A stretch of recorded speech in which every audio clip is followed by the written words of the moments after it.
live and uncut Man in the Mirror Show. And we spell it T-H-E-E because it's a personal journey. And start with me and end with me. That's what I know today. We got a dynamite show for you guys tonight. We first of all, my co-host, he's not here. I don't know if something happened. Um, we got another person that supposed to came, but has life. But right in the studio right now, guys, we got a super special guest.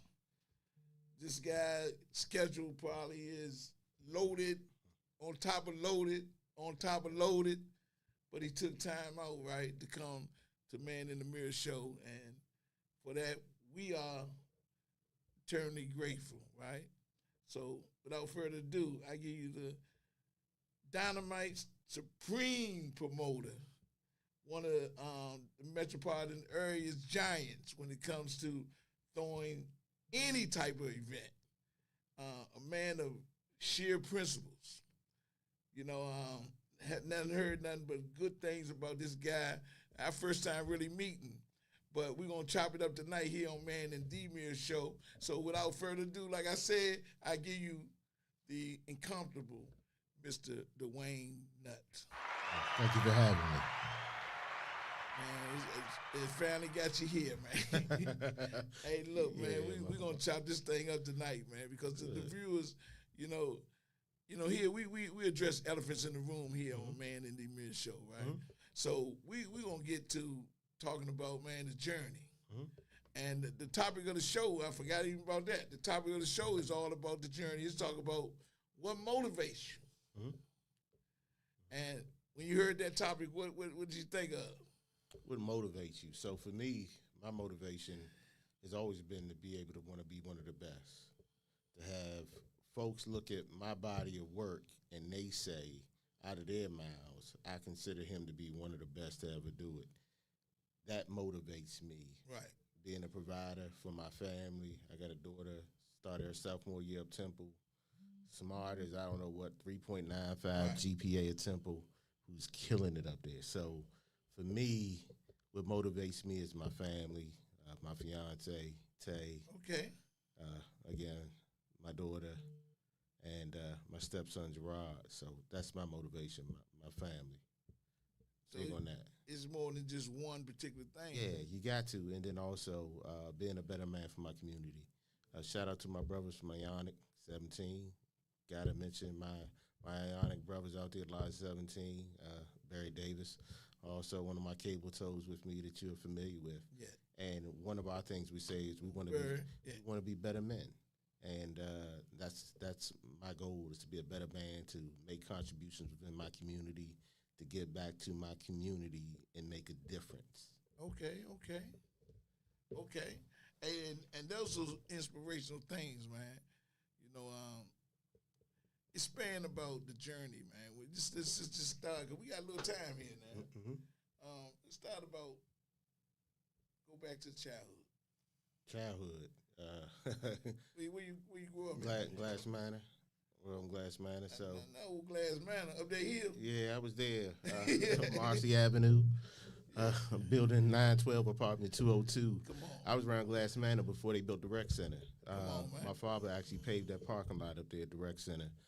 So I remember going to Glass Manor Elementary School, and once they ended up building that gym, because we used to have recess in the cafeteria, and once they built the gym at Glass Manor, we started going over there for recess. So I go back with Glass Manor. You're talking about me. Before there was North Bridge, so I'm there. So I go back. I'm 75, so I go back 70s, early 80s, around there. Hey, sir, go let somebody in downstairs. We got another guest just pulled up. But we're going to keep on going. I ain't going to forget now. I do this. Michael Jordan played basketball. I do this. So, Glass Manor. Yep. Man, I lived there, like, later on in life. I was grown. But I stayed there for a minute. It was Colonial Village. Yep, Colonial Village. I was right across from the pool. Yeah. I was there. Sean Springs used to play with the Redskins. He was there? He was 2 buildings down. He played football. He was sharp. He played 2 age brackets above us.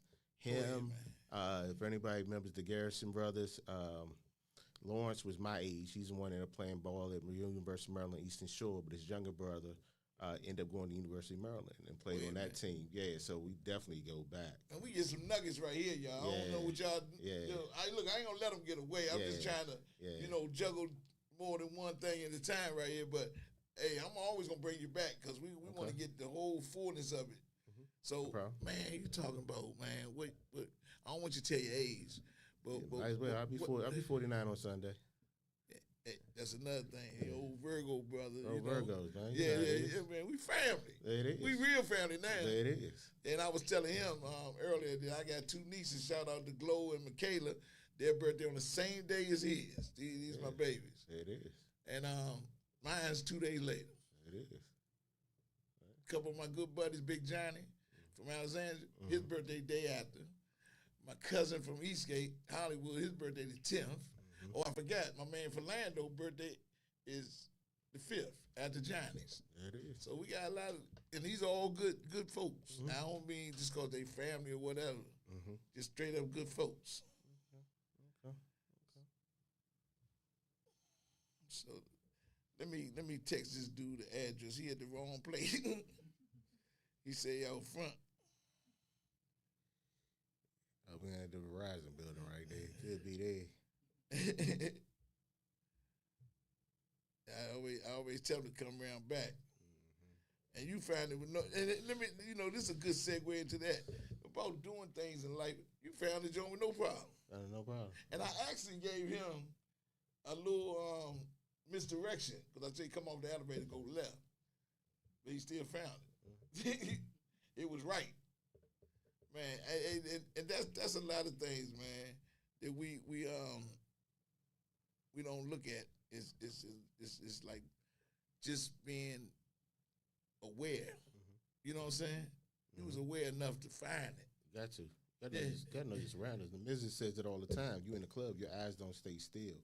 And because I'm observing the room, I'm observing everything. I don't like to have my back exposed. I like to have my back up against the wall and just see everything that's going on and kind of take it in. So my eyes never focus in on one spot. I'm always analyzing the situation. So look, right now, I'm texting him while I talk to you, but go back to the childhood, and you talking about, man, you was talking about some historical. It's a lot of historical pictures other than yourself. You guys come out to that area. Yeah, definitely. We're big time over there. So from there, and then we end up moving around Cedar Ridge. So then I started playing football for Silver Hill Boys Club. So it's funny. That's when I ended up finding out that Derek from Vibe played with Silver Hill. What? And Scooby played with Silver Hill as well. So they played Silver Hill. Yeah, I ended up playing Silver Hill for. Was it football? Football. I played football. I played baseball, and I played basketball for Silver Hill. I played all three. Okay, so you all sport letterman.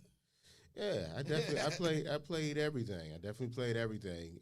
Academics though took a precedence for me. So yeah. I hope y'all kids and parents, because parents need to encourage. I hope you guys heard that. Yeah. Economics was key. I mean, education was key for me. I was president of the National Honor Society in high school. At the same time, I was playing in 2 bands. At the same time, I was playing varsity what you baseball. In them bands? Congos. I played congos for over 30-some years. Okay. Probably close to going on 40 now. So a lot of people in the know, they know that. They know that. Yeah, they know that. that. So typically every year on my birthday, I'll play. I played with RE last year, actually, for my birthday. Okay. So we'll talk about all that, how you got into that. But I'm gonna stay back there for a minute. Okay. So what was your position in basketball? So in basketball, I ended up playing shooting guard. So you put that thing in. I can shoot. Definitely can shoot. I can shoot and I can defend. Oh, you was a two-way player? Yeah. We weren't doing much with the handles, but I could shoot and I could defend. So you're locked down. If they had somebody who was tough. Yeah. They said, we're putting that on. Yeah, I'm playing some defense. I am going to do that. Yeah. Now, Nut, a lot of people, I don't even know you want to get your government, right? But where you get the name Nut? It's my legal last name, Nut. Oh, it's that? It's legal last name, Nut. So people just started calling. They called my father Mr. Nut. They called me Lil Nut. Lil Nut. So Hold that on was for the name 1 I minute. had when I was younger. And then You gotta come. I'm on air. You gotta come around back and come through the glass door where the braid place at, and catch the elevator up to the second floor.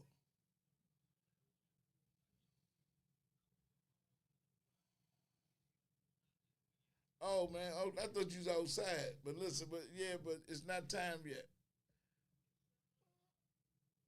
No, I said 7:30. It. I thought you was coming in. Okay. Okay, no problem. I'm on air though, man. I gotta go. I'm on air. That's Gary Clark. Yeah, my man Gary Clark. He said he was trying to get in. Did you see him? No, he was trying to get in on the screen. On the screen. Oh, Yeah. was he trying to call it? No, on the screen. Oh, no. You have to call it because we don't have the. We're not set up for StreamYard. You didn't tell me. I told my I know you didn't tell me. I told my cousin to call it. I mean to come tap in on the screen. Yeah, just tell him to call and give him the phone number. Give him the phone number. I didn't know you were doing StreamYard. Yeah, we do it every time. So you're doing StreamYard. Every time. See, I mean, life stuff happens, man. This live, y'all. We live. But one thing about Mr. Nut that told me, and well, we got kindred spirits, not just because we Virgo. But man, I'll switch up. If I did one thing 1 week, you can count it. I do it the same way. It's consistency, and you've been consistent in what you've been doing lately. How did that come about? Where you get that type of practice? Virgo. That's what we. Without a doubt. With Virgos, man. We particular. We're particular about what it is, what we do. Oh, It's okay. got to go a certain way. If it don't go that way, we got no Oh, It's got to go that way. And people don't understand it. I actually took the business out. She wanted to see what it is I'm doing. So I'm doing street work. I'm actually going hand in hand with the cars out there, and I'm telling her where I'm putting the flyers at. I'm going in the mirror. I'm not going in the windshield. I'm not going on the windshield. I'm not going in between the doors. I'm not going in. I'm not sliding in between your window. right. I'm in that mirror because I'm gonna make sure everybody else is putting their flyers somewhere else. Right. Mine's gonna be there, and you're not gonna pull off because that's the situation where even if you pull off, you're gonna put the window down because you got to see out your mirror. So that flyer's gonna go in your hand. Right. So I don't want to be amongst everything. So just giving a breakdown to her like that, saying that it's a method to my madness.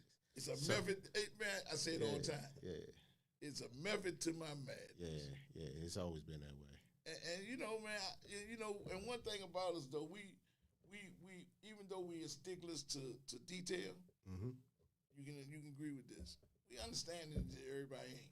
When we Yeah. get mature with it, everybody not the same. Everybody not. So I just ask that they step back aside and let other folks handle situations that we're good at and let us do what we need to do. So, Right. you know, some people are good at some things, and they're not good at others. And so that's even vice versa with me. But So. but you had to have some influence too. I mean, because even though we Virgos, Uh-huh. but our lifestyle Mhm. coming up had to give you. Who was your My inspiration? father. You know, I was going. It's no ifs, ands, or buts about it. My father, literally my father. I remember when they were paving the parking lot actually around Glass Manor and at the rec center at the time frame. And he brought me out there to let me know about the importance of education. Yeah. It's 100 degrees outside and that asphalt is 200 degrees. Yeah. And he made me stay out there with him for 8 hours. And it taught me a lesson. I do not want to be outside working. And so I can definitely tell you that much. As soon as that happened, it was just like, oh, yeah, I'm going to get this education. I'm not going to be working with these hands. I'm not going to be out there in 200-degree weather. It's working, and you can't work when it's raining and all this other stuff. That wasn't going to work for me. So my father, definitely the biggest influence for me. He wasn't much in terms of himself in the books, but They wanted you to. he wanted me to didn't want you be. out He with understood asphalt. the He said, importance "Look of at how hard I'm education. working." Yeah. Yeah. So hold on, who we got here? This is Gary Clark. Oh, Mr. Gary Clark, what's up, buddy? That was Gary Clark, y'all. I was talking to on the phone. What happened, Clark? I just got informed that we didn't have the screen tonight. I just got informed myself, man. I thought we had it, so that's why I told you. I didn't know anything has changed. But see, the learning curve. This is live. This is learning curve. So now on, Yeah, let me check. I got about 60 people trying to get on. but they And can't get let on me. that. They can't get on that anyway. I understand that, sir. Let me text them and let them know it's just going to be audio. Okay. Will they be able to get in the audio? No, they can see it on Facebook, on Beltway Radio on Facebook, and on my page, Boo Jones SRB on Facebook. They can watch it right now, and they can hear you and everything. They can hear you But when you made none that of call. My brother, none of them know this information. They don't know where to go. Well- So I don't have that information. Yeah, you do. I'm looking at it right now. Yeah, you do. It's on Okay, there. hold on. But look, Gerd. Yeah, go ahead, bro. Run So your we show, live. man. I'm We with you. live, man. You gotta understand, we live. You It's all a the man. way live. We live, Okay. all the way live. This is Mr. Gary Clark, the original rapper of Peacemakers, and The good buddy mighty, of mine, the mighty, the mighty Peacemakers. Peacemakers, and we got in the studio. So I was chopping it up with him, but we're gonna get back. But let me go ahead and so I got a few minutes, Gary. Just tell us a little bit about you and your journey real quick, and who are you today? Okay, thank you. You talking to me? Yeah, I'm gonna get because I can put a pin right there. Mr. Nutt is a patient man, but he in the studio, so we got some. I got like 15 to work with you. Okay, well, that being the case, first, let me thank you so much for inviting me to your show. And I love what you're doing, keeping Go-Go live and keeping the memory and history of all of us that pioneered and strived to make this thing what it is today. My name is Gary Clark Sr., as your listening audience may or may not know. And I came into this journey, in junior high school. Well, actually, I started in elementary school, working in theater and plays. I grew up in Mount Pleasant area, lived on Kilbourne Street, and attended Alice Deal and Wilson area, where I got in. My mom's put me into theater, and I was doing a lot of in elementary school. We were doing drama plays and things. So then we moved over to the Cardoza area, Euclid Street, and that's when it all began. I attended Garnet Patterson Junior High School, which was down on 10th and U Street, Okay. and that's where I met the members of the Peacemakers band: Sandy Hellstock, Lawrence West, Johnny Porter, Matt Carey, Josephine Leonard.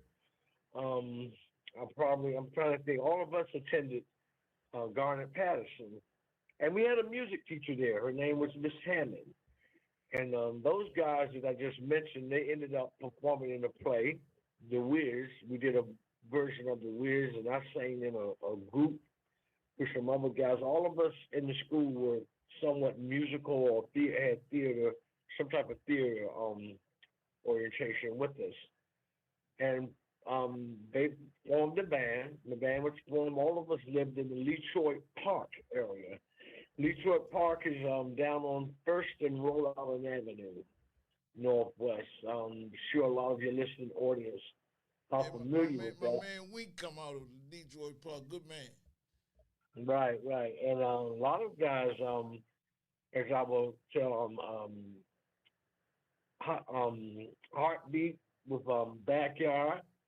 His brother was our first guitar, rhythm guitar player. Sandy Hellstock was the lead guitar player and vocalist, Kevin Robinson. And so his little brother Heartbeat now is doing real well and made a name for himself with Backyard. But anyway, down on the First and Rhode Island Avenue area, Detroit Park, there was a building called Crispus Attucks Park of the Arts and Museum.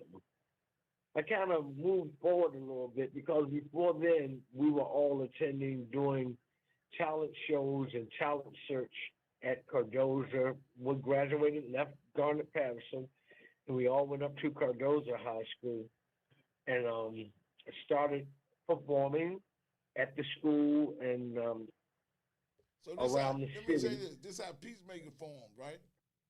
Yes, Okay. yes, this is Peacemakers. Cause the old Um, Matt Curry, I grew up around Matt Curry and his brother, Bebob and Rick. They come out of Eastgate. Yes, those most definitely. The Carey family was out of Eastgate. Mac, Bobby, Pam, Yeah. and all of And them Rick, were out of brother Rick. and Rick. Yeah, they were Yeah. all out of Eastgate, Yeah. as was Shorty Tim, Yeah, Tim. Timothy Yeah. Glover. Yeah, I had his Yeah, brother. I had his brother with me on the Boss Lady show a couple weeks ago. His brother Tracy. uh-huh. Yeah, so And so, I want to bring you in. good. I want to bring you in because I do got a man in the studio. I got, only by being a good host, I got to do the man in the studio. But I want to bring it into what happened because we know about Peacemakers. So you gave us some good information how it started. But the body of Okay. it, we know that you guys was a force to be reckoned with once you guys got together. But we want to know this: what happened, right? And what's going on right now today with you? Wait a minute, you said what happened Okay, and what's going on? we want to know what happened, and how, because I know your story, right? And how things has been blossomed into the great things you're doing today. So yeah, as I said, to answer that question, we were all our house. All the groups in the city had a house where they played during this time. So our house was the Cave Yard. The Essence had a house. Trouble Funk had Club LeBaron, and EU had a spot. So there was a gentleman that ran the Cave Yard, Rich Solwell, and that's where I got my teeth cut, I guess they say, into community work. Rich Solwell, Marion Barry, Rufus Stevenson, Stogie Carmichael. These were Petey Green. These were the guys that I frequented with, were around and doing community work. And we had a summer youth program there, and I was a supervisor, and most of us worked the program. So that gave me my background into reaching out and being a city activist and being about the city. And so years later, after the band dispersed, for whatever reasons, I and one of the band members, Hassan Rashad, y'all know him as Loose Booty, played congos. Him, I, and a young lady started an organization called Pep Rally or Peace in the Streets. Mr. Rashad still is musically inclined, still doing musical work, but he decided to go in other directions at that time, and so did Shay, the young lady. And I stayed with the Pep Rally for Peace in the Streets, and I found what I call I found my niche. Yeah. This was after being down Lawton, going through the drug scene, being on both sides of the drug scene, the hustle scene, and I'm talking this distribution and the using. And after overcoming all of those obstacles, I found that my niche was serving God's people. And I that's got high. I want the people to know. I know you know, but it's no shame. It's part of the journey. That's what we meant. Yes. You and I met down in Lawton, Occoquan, and at that time down there, I think. Oh no, it's definitely not a shame in whatever. I mean, in actuality, most African American men, black men in the United States of America, really don't have a choice. A lot of us didn't have a choice because there was a certain number of men that were going to end up in that system, and certain ones weren't, because that's just where the average played out, and still today that exists. But nonetheless, we met down there, and I was so proud. We even down in Lawton, I started to find myself and find my niche in what God wanted me to be doing. Yeah. And we created a religious program down there called SOC. Yeah, we did. You and I, Yeah, we did. where we took the top off a sweat sock, cut it off, And put and SOC made this on. band and had SOC on it. But it was an awesome. Spread it. It's taught us how to organize, and that was part of what we were about, organizing. And so after leaving Lawton, coming home and getting back into the swing of things, Pep Rally for Peace in the Streets, I'm proud to say, next year in 2025, we will celebrate 20 years of community service and helping and working with God's people without any glitches. And the beautiful thing about this is that our organization is probably one of the real grassroots nonprofits. We've never in 20 years had a federal nor DC government grant. Right. And I think we're up there with some of the big boys. We do what we do. Not competing, not in competition, but I think we're a brand and our name speaks for what we do. We have several events that we do each year, annual events. We have about 8 annual events we do each year. Our Black History program, celebrating blacks, making history past, present, and future, which we just honored the Queens of D.C. in the last Black History program, Congresswoman Norton, the mayor, Yeah. and other women. And then we have Safe Spring Break, Safe Halloween that we're about to come up and do October 31st, our Safe Spring Break. This past year, during the spring break of the school for the district students, we were at Bus Boys and Poets, Ben's Chili Bowl. Yeah, they do some great the things, skating man. ring, I want them to the know. skating- I don't want to Uh-huh. cut you off, but I want them to know, Go man. ahead. The Pep Rally Peace in the Street is family with me, and they're and Gary, I'm just so inspired by you, man, and you're doing some great things with this, man, and we need to get behind things like this and what Mr. Nutt is doing, the type of stuff that you guys are doing. We need to rally and get behind these things, and you know, just with all earnestly, we need to do this Yeah, as a people. I thank you. I thank you for that, Boo. You're absolutely right. If those of us that are listening that are in the age group of 60, 50 plus, we know what, when people say Chocolate City, what that means. See, Chocolate City was a city where we came up like a community, like a family. Yeah. And there were things going on always. Go-Go, by the way, with a lot of people don't remember, one of the things that made Go-Go or made me stick with Go-Go so much was that even though you had Rare Essence Southeast and EU Southeast and Trouble Maryland and Peacemakers Uptown Northwest, we all represented our communities in a positive way. And when we came out and played on those streets, Irvin Street and whatever streets in each area, it was a positive thing. It was our community coming together during the summer and when we played. And so it was a way of us having camaraderie amongst one another. Hey, look, And- I'm sorry, I do have to cut you off, but I want you to give the people where they can contact you and find out about, you know, what you're doing. Could you do that before we? Yes, absolutely, absolutely. So I can be reached at our website is www.prpis. That's P Paul, R Robert, P Paul, I Indian S Sam.org. www.prpis.org.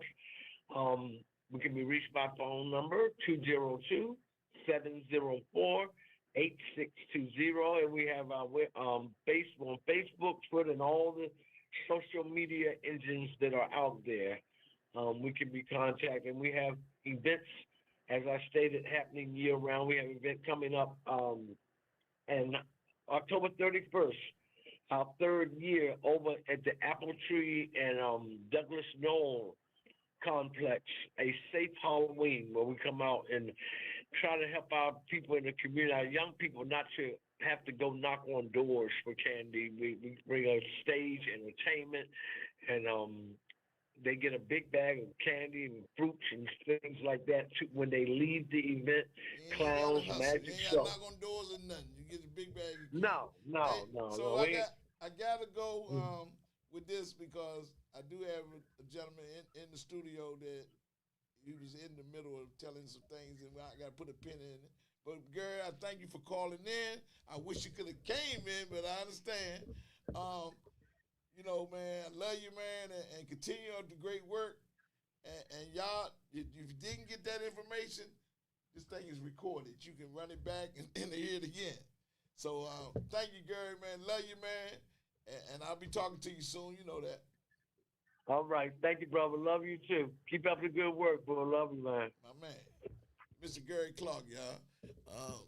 Original peacemaker, lead talker. You know, I got a thing for lead talkers, too. So, and me and Gary, like he said, we was downloading together, man. And both of us changed our life for the better. And with the help of God and some guidance, you know. Man, but I'm back to you. I ain't forgetting that. I do this. So I'm going to bring you back. You said the last thing you said, your big inspiration was your father because he wanted more for you than he wanted you to know. You out there with this pavement, just that kind of hard work you're going to do if you don't do your schoolwork. Mm-hmm. Yep. He did that, and he made sure I got a chance to kind of see stuff outside of my community to realize it was a bigger picture than in my community. And that's something that I've tried to do with my daughter. Right. She's been places and done things, you know, I can only dream of being able to do at a very, very young age. So, again, it was about broadening her horizons. First of all, I want to thank you for being patient with that situation, Gary. No yeah, but, man, man.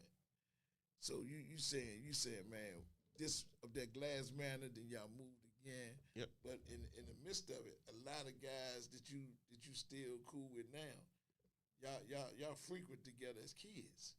So, yeah, I do have some that I have. Yeah. Majority of the folks that I'm really close to now, though, would be folks that I've met in terms of on the business side of things. I still got some of my brothers from college who went to college with me. Where you go? I went to Morgan State. Go ahead, Morgan State. Yeah, went to Morgan State, graduated in 97 from out of there, so I got my degree from out of there. What type of finance and economics. Yeah, that fits you. That fits you. Yeah, did that. And see, real businessmen. See, some people just talking, but see, and that's how you learn. You said like your dad gave you that lesson. Man, if I want to get some real business, I can go to a man that got a degree in it. Got a degree in it, and I did it. So I was one of 3 brothers hired by Bank of America. At the time, it was Nations Bank. And while we were there, they merged with Bank of America. We were one of 3 that got picked out of the nation for investment banking training down in Charlotte. So I had to move down Charlotte for a little bit to kind of do that and get my feet wet. Then I came back here to the Baltimore office, and I ended up leaving there. I got hired by a small boutique firm in the city. I left, got some more money. Gave me like $20,000 more. I was making like $100,000 when I was like 22, 23 years old. Yeah, man. Yeah, in the books. So it was great for me being able to do that. It definitely was great for me being able to do that. Okay. Make me see who it is. Hello, man in the mirror. What up, cuz? Uh-oh.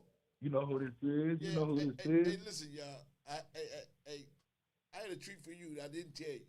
Okay. You was talking about you doing fantasy football, right? Mm-hmm. This is my little cousin, right? The one I'm so proud of, right? Mm-hmm. He plays defensive end or defensive tackle. Let me make sure it's right. He play on that line for Arizona Cardinals. Both of them? That's what's up. Huh? You play both of them? His name is both DN and D tackle. So this is my cousin, Jonathan Ledbetter. We call him John Ledbetter. Number 93, right? Yes, sir. Number 93 for the Arizona Cardinals, y'all. John Ledbetter, my family. There it is. So, hey, John, I got I got a guy here in the studio. This guy, man, his story is just impressive. And you guys, stories are so wonderful, and we need to let people hear these type of stories in the journey. But this guy I want to introduce you to, so when you come home up here, man, I'm gonna make sure I call him. His name is Mr. Dwayne Nutt. He's a dynamite promoter, man. He come out of Morgan State. He got an economics degree, and man, it's a success story like yourself, man. Tell a little bit to the I people. love it. Tell a little, I told the guy before you came how, my cousin, your dad, he passed when he was early 30s, and we were like brothers, right? His name was Joseph Ledbetter. He was All-American at T.C. Williams, the Titans. He ended up going to Tennessee on a full ride, and what happened before he could get there, the coach had got fired. If anybody remember that back in the days. And so Virginia Tech losing Bruce Smith, the great Bruce Smith, they need someone to fill his shoes. And my cousin had got a full ride to Virginia Tech and ended up getting injured and derailed his career. Now, Jonathan, as I'm correct, Jonathan, correct me if I ain't right now, but as the family story is, your mom was pregnant with you when your dad passed. Yeah, she was. Yep. So he About didn't 6 months. Yeah, he didn't get a chance to meet his dad. But man, listen, I know his dad and I know him. That same dog spirit. He happened to play for Georgia Tech in college too. And that same dog spirit, he got it in spades. So man, tell a little bit, cuz. Man, yeah, I gotta correct you on that. You can't say Georgia Tech. It's Georgia Bulldogs. Oh, my They're bad. sworn My enemies. bad. See, hey, look, They're man. my sworn enemies, I man. said dog, but then I said Georgia Tech. I don't know. Georgia Bulldogs, y'all. Yeah, Straight man, Georgia dogs Bulldog. don't mess with no yellow jackets. Now, not a yellow jacket. I Yeah, said man. the dog, then I said Georgia Tech. I don't know, but that's live showmanship. But you are Man, definitely you right. know I'm messing. I know, you definitely But, right there. But Georgia Bulldogs, y'all. And man, tell us a little bit, man. The journey, man. Tell them about this journey. This is an amazing story right here, Nut. Nut was just talking Man, about look. playing fantasy. He better pick you on that, I'm picking right now. But yeah, man, it's been a journey, man. It still is, and it will continue to be. But I'm grateful for it. It's my story, my journey. We've been at it for a minute, but even moving around, my moms and my siblings, and not having pops. She worked her ass off, man, and gave us the best possible chance to make something out of ourselves, and that's what I was tasked to do, and that's exactly what I've been doing, and I will continue to do. But yeah, man, it's been cool. I've been in the league going on 6 years now. I did 4 years at Georgia, had a rough start. Struggled a little bit with identity. Coming into college. Just knucklehead stuff, man. Growing pains, and was able to get through them successfully, and have people rally around me and help me out of situations that I got myself into, and it was a learning experience for sure in college. But man, getting to the league, I went undrafted to Miami. Ended up securing a starting spot my first year, and Look at that. man, just hit the ground running after that. The second year, I was faced with some injuries. I tore my ACL, and I rehabbed that back. And then coming back from that, I ended up getting cut from Miami. And then I've been in Arizona ever since then. And last year, we do a bunch of charity work in the community. So last year, we got nominated for Walter Payton Man of the Year, for Arizona's Walter Payton Man of the Year. We got to go to the Super Bowl and experience that, the Walter Payton family, just do all that stuff. It was kind of crazy because I really just had surgery on my knee before they played the Super Bowl. I had surgery, I think, I tore my ACL again last year, my other knee. And I think I had surgery January 10th, and then I went to the Super Bowl February. So it was like maybe 3 weeks after, but I wasn't going to miss it. It was a prestigious honor and a great honor. So ended up doing that, going out there for that. It was a blessing, gracious to God for that, just to even be considered for that award. And you just fast forward to now, man. It's been a journey, you know, and I wouldn't change it at all. Everything, all the ups and downs, the highs and lows, it's just part of the process. But you know, you realize you fall in love with the process when you get towards, you know, when you feel like you're getting towards the end. It's like, man, like, you know, all these experiences, all these things that I went through, all these things that I'm going through, you know, it's dope. But you know, I would just say, you know, anybody listening, you know, continue to chase your dreams and man, work hard at them. You know what I'm saying? Work hard at them, and so you don't have no regrets when you look back and you just feel like you did everything you should do. And I'm not gonna lie, sometimes you feel like you still got stuff left on the table, and you know you still want to do some things, but that's why you got to attack it head on. You got to attack it 100%. You got to put your mind to it. You got to put your soul to it, and put everything in it. If that's what you really care about, whether it's sports, you know, a career, you know, passions, everything. You know, just do it. Just do it 100%. And when you look up, you'll be surprised where it's gotten you and where it's gonna take you. So that's really pretty much it. Man, You know, go I got a ahead. bunch of other siblings, man. They got crazy stories too, and they all intertwined. But you know, it's just life. Like everybody got a story, everybody got testimony. Yeah, your old cousin Boo got one. So, man, look, man, I'm so you don't know when you went to the league, I went to the league. That's how I mean. That's how it's supposed to Yeah, be. yeah, but you know, I'm so proud of you, man. I mean, I don't know if words can't express it, but I always see because I understand the journey, man. I understand the stem coming through the ground of patted down dirt and rocks, and how they get out to the sun. You know, and that's exactly what you did, man. You know, you man, you let me give him a little from this perspective. Me, his uncle, who's passed now, my cousin Tracy, right, and my cousin Danny and my cousin Man, their brothers. You know what I'm saying?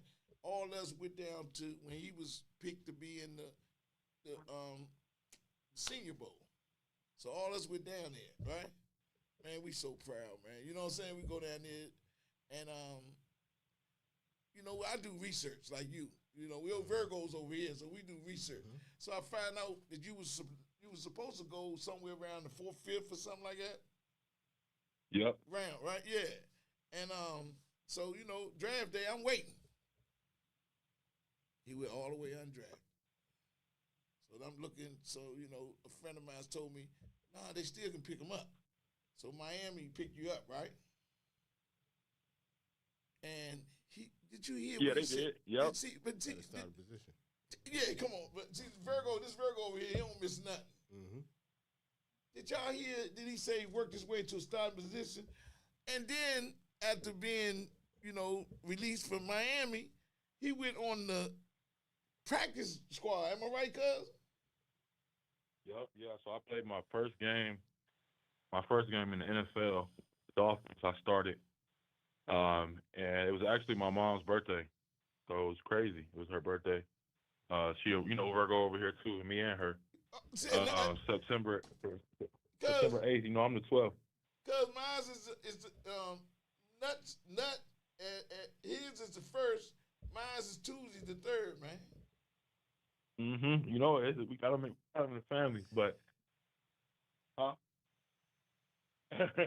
My mama can hear you. She said we got Virgos in the family. She laughing at us. Hey, tell Teresa, I said, hey, Teresa, Hey, boo. hey, What's going on, man? how you doing? Hey, look, you know, you got to stay in touch now. I was asking Danny about you. I said, tell Teresa I said hello when you talk to her. Yeah, she doing good. You know, she on her world traveling trips, so you know she enjoying life, man. She Man, should be. live. You know, got all of us out the house.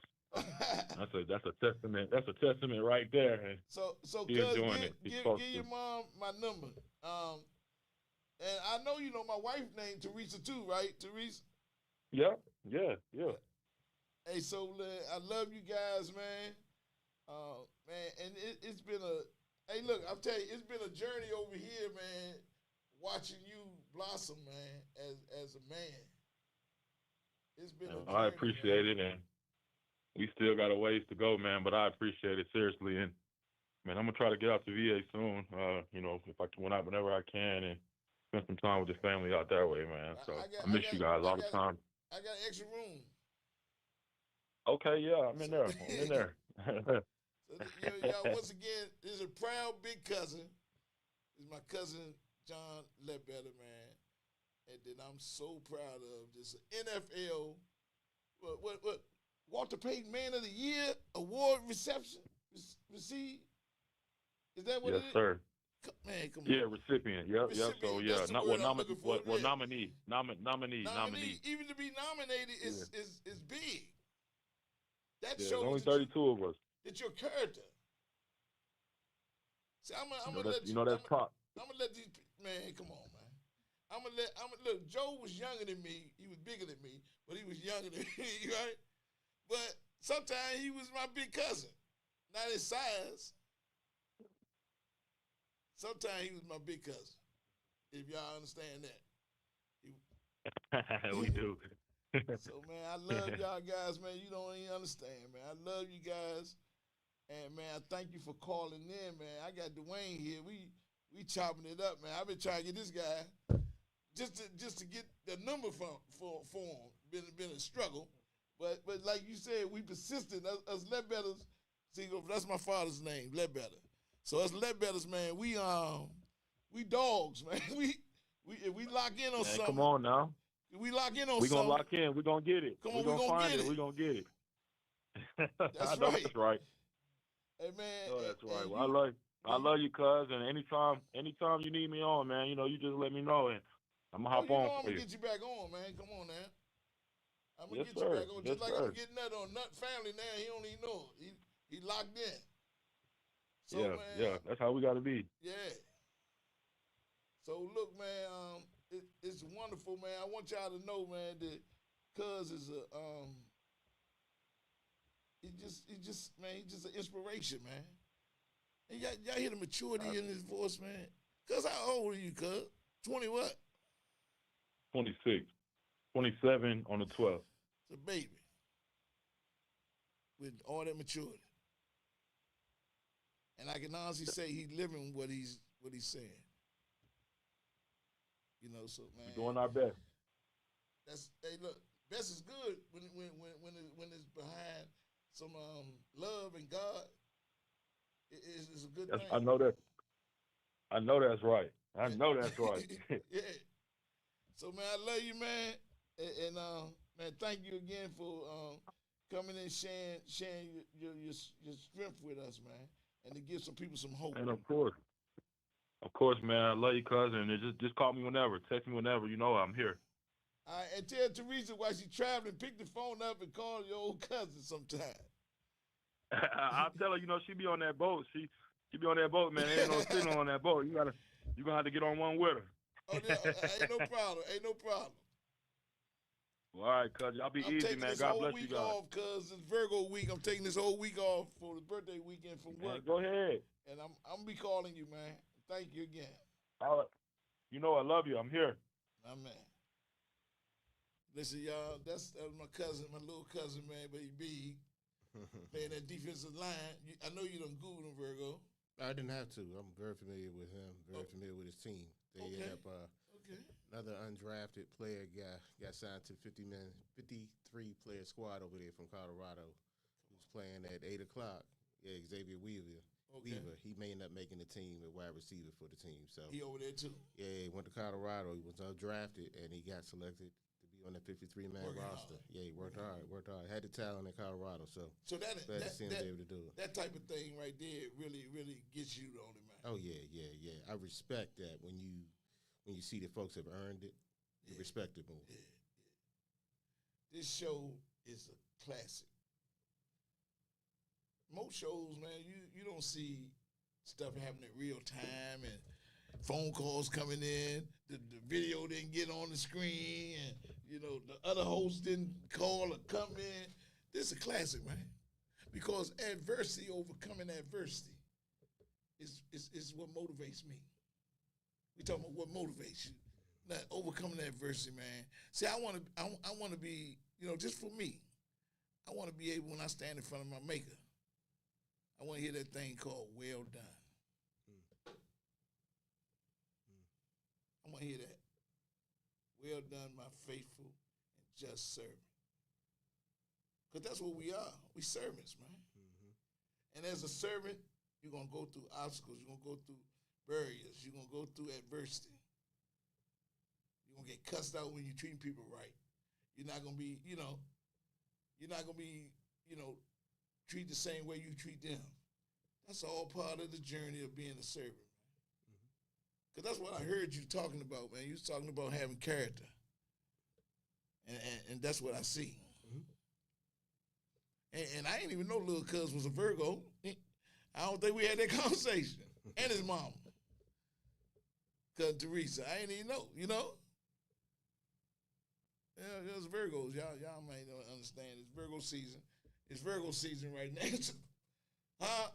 Definitely. So now tell us a little bit about, after that time with, learning from your dad, after going to college, going to high school. You went to high school where? Bladensburg High School. Up there, hold up now. Let me run the tape back. You ever heard the dude? He was one of the, during the time, he was the leading scorer. During the time with Jay Bailey. Huh? Bailey. Nope. And Jay Baez and Michael Tate was the top 3 scorers. This guy was the leading scorer. He was a god. Come out of Bladensburg. Which one? What's his name? I know the name when you say it. What was that dude's name?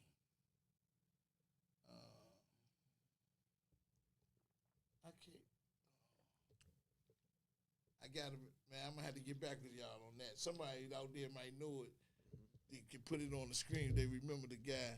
But I actually shot ball against him one time up at Bladensburg. But the guy, Henry Hall. Henry Hall. That's what his name was.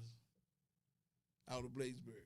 He's a little older than you. Yeah, definitely. But it was doing Jay Baez and Michael Tate. Matter of fact, they were 1, 2, and 3 in the DMV area Okay. in scoring. But the little god out of Bladensburg was number 1. Henry Hall. I think he went on to go to Michigan. Don't know what happened after that. But man, you went to Bladensburg. Yep. We're Bladensburg. So how was it? How was there at Bladensburg? How was it? It was cool. Again, I was playing sports. I was smart. So, like I said, president of the National Honor Society, and then also playing in the bands. I was playing in the band. So, played in bands during that time frame. Bladensburg had quite a few bands at the time. So, of course, the Huckabucks came out through that. They couldn't say I didn't know that. Total Groove at the time came through that. My man Wayne Chu and all of them and Pat. But yeah, the Huckabucks definitely. So Chief, the drummer, me and him were in the band together for the Huckabucks. You had Greg, that was a year older than me, who was the original lead talker, ended up playing percussion over there for a second before Shaquan came in. You had Carlos on keys. You had Ty on the front line. I know he was in and out of the band over there. You had Ricky Angel down in Atlanta with the XO band. He went to high school with me too. So all of us went to Bladensburg High School together. So How was the teenage years? How was it other than just school? I mean, Just like they were cool. They were cool. So again, because I played sports, because I played in the bands, it took the pressure off what I was doing in the classroom. Okay. So it wouldn't be like, yeah, oh man, you're a nerd and all this and that. Right. Nah, I mean, I'm gonna put the hands up. Right. I was one of them ones Right. school fighting to be what it be. So I had a little bit of a temper because of it. I mean, you small, your last name Nut. People gonna say stuff, and you might say something once, but you're not gonna say nothing after that. Right. And not to say that I was looking for trouble, but if trouble found my way, I didn't Speak have to a the problem. choir. Yeah, You it was preach gonna, to the choir right now. it was gonna be what it was gonna be. But again, like I said, I was popular. I could dress. You know, You got siblings? no, I'm only child. What? I'm only child. So, yeah. Mom and pops, they use him.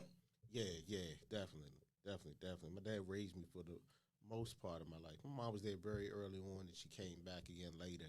But my dad was there. That's your man. Yeah, that's my dog to this day. I'm gonna ask a touching question. Is your parents still here with us? Both of them are still here. Yeah, they're both still here. You just blessed. Yeah, You just super blessed, man. yeah, definitely. And so as a result, by what I hear, and I want you guys out there to understand, if you look at the pattern and the nourishment of him as a kid, and being involved involved in those things that taught you structure, Mhm. right? Mhm. And what was important and prioritize things and everything like that, as your dad taught you about, you know. Tell me about being a man because he was working late hours, so I had to learn how to cook and fend for myself, which is why I love to cook to this day. Is you nice? Huh? You nice? I'm not nice. Come on now, man. Okay, we're gonna have to test that out. I'm Brian. Yeah, My skills speak. we have My to test skills that out. speak for themselves. I do all the cooking in the house. My fiance don't cook at all. I cook all the time. I do all the Okay, meals. okay. Thanksgiving, Christmas. I can cook. Well, Al Jones, us Jones, me and my wife, we like to eat. Okay. So I already enough said. There it is. There it is. Yeah, I love to cook. So, but again, with him not being there, it taught me independence in terms of making sure my homework got done, had to get done. That way the grades didn't drop down. Again, preparing my meals, getting myself up in the morning because he was gone by the time I got up in the morning to get ready to go to school. Once I came in the house, he wasn't there until 7, 8 o'clock. He was working. He showed me what the sacrifice was about. And I started cutting grass. He got me cutting grass before I could legally start working and making money there. As soon as I got 14 and a half, I got a job. I got a work permit, and I started working there. So my dad, to show So what you, was your first job? I worked at the IHOP right there off Bladensboro Road when it first opened up. I was one of the ones loading the stuff up in there when it opened up right there. And this to show you how my dad is a man's man. I got in there. My dad had already got a full-time job. He took a part-time in there to make sure they didn't take advantage of me while I was working.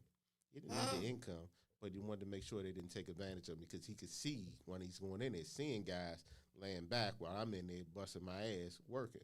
But I started getting more and more hours. They started getting less, and I started making more and more money doing that. So I was doing that, and then same thing. It came, I'm about to go to college. I got a job at the post office. I got to go to work at 12 o'clock. 12 o'clock at night, I get off work about 8:30. I was doing that. Got a chance to start working I did an internship at Giant. My father literally let me take his vehicle to go up there at 6 o'clock in the morning. He found his own way to get to work because I had to drive to Jessup every morning, working in that warehouse. Same thing, I started working Blockbuster one summer in between college.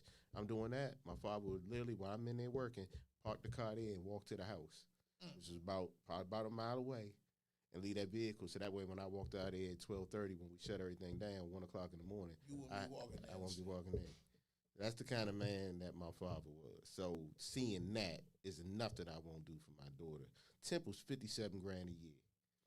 She in there. Great school. Great school. Great school. Is enough that I won't do for that little girl. And you teach her culture. Oh my goodness. She refined, ain't she? Yeah.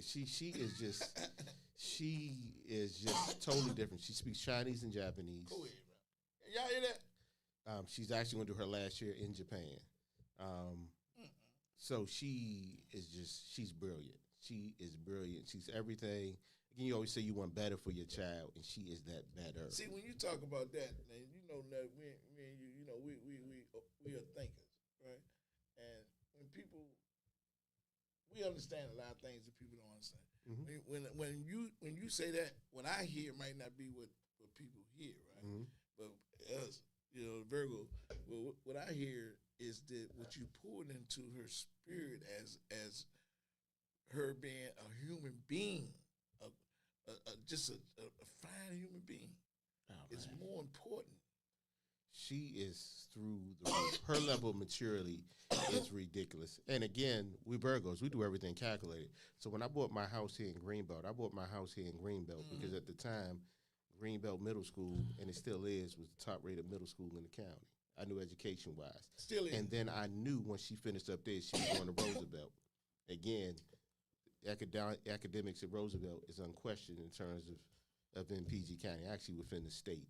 So that was the move set up. Now, I always thought she would go to University of Maryland, which I had envisioned, but she threw a monkey wrench and said she wanted to go to Temple and wanted to get away. And I was concerned a little bit, but just seeing the level of maturity when she came home this summer, it was a huge difference in her.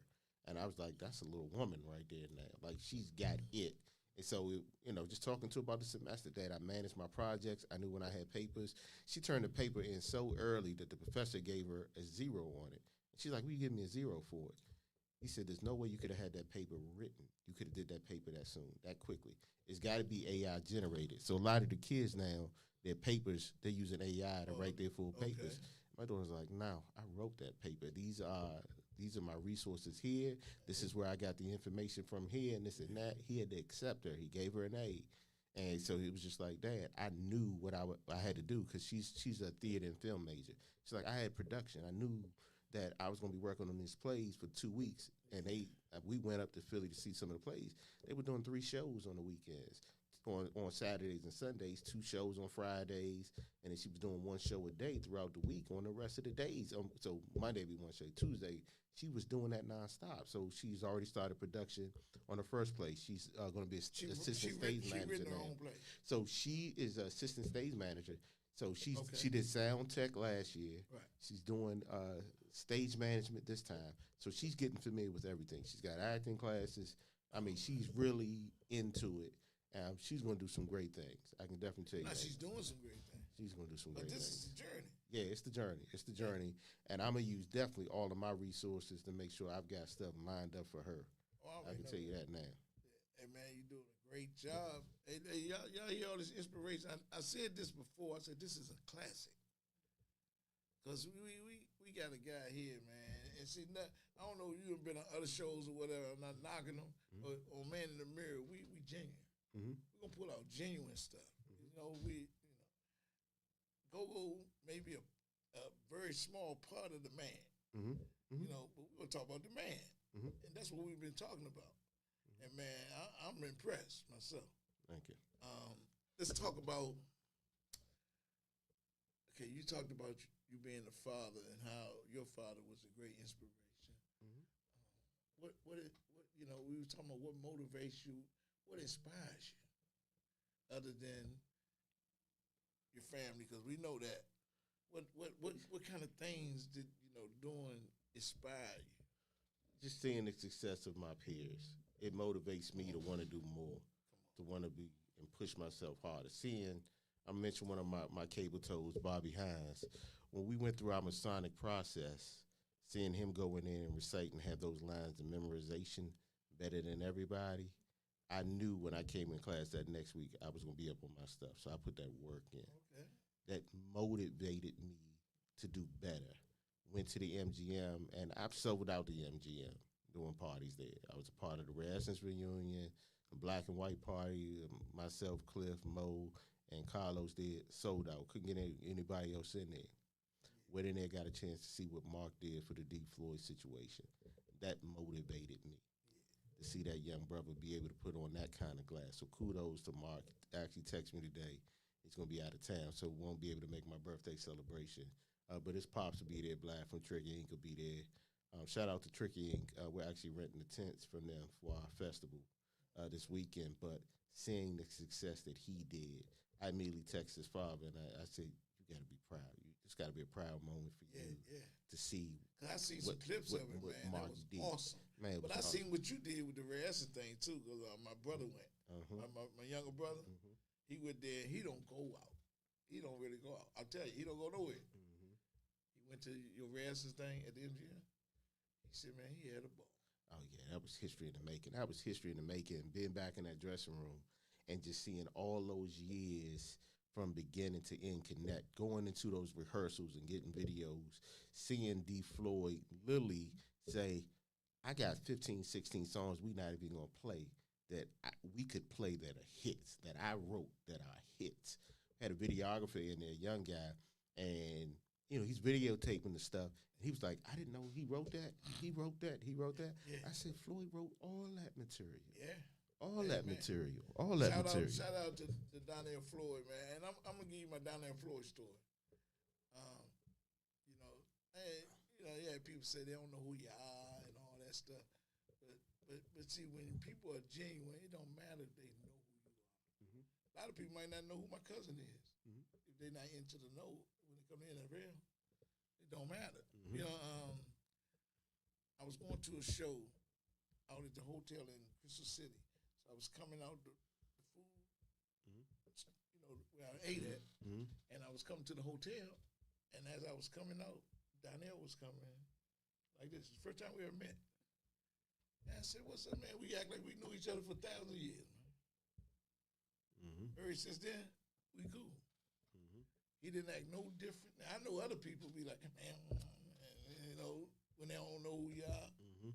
But Donnell, he was genuine. So that's only I only had my experiences. Mm-hmm. You know, just like me and you meeting. Mm-hmm. I don't feel nothing but genuine. But yeah, and very talented like yourself. So yeah, shout out. You know, we get kudos to like that's what it. I'm like you. That it inspires me when I see you. Not when I see what you're doing. It inspires me. So man, I want you, man. We still got time because we just starting. I want to get to the meat. Now we talking about middle ground. We talking about with the college. Now you're a young man and you're getting your life in order where you want it, right? Mm-hmm. The journey of that. Tell me a little bit about now you come home from college. Home, and I've been in Charlotte, got my training, and I'm investment banking. 9/11 happens, and I'm working in my office, but I'm supposed to be in the towers. I'm supposed to be in there training, Hold up. and I didn't go. Hold up.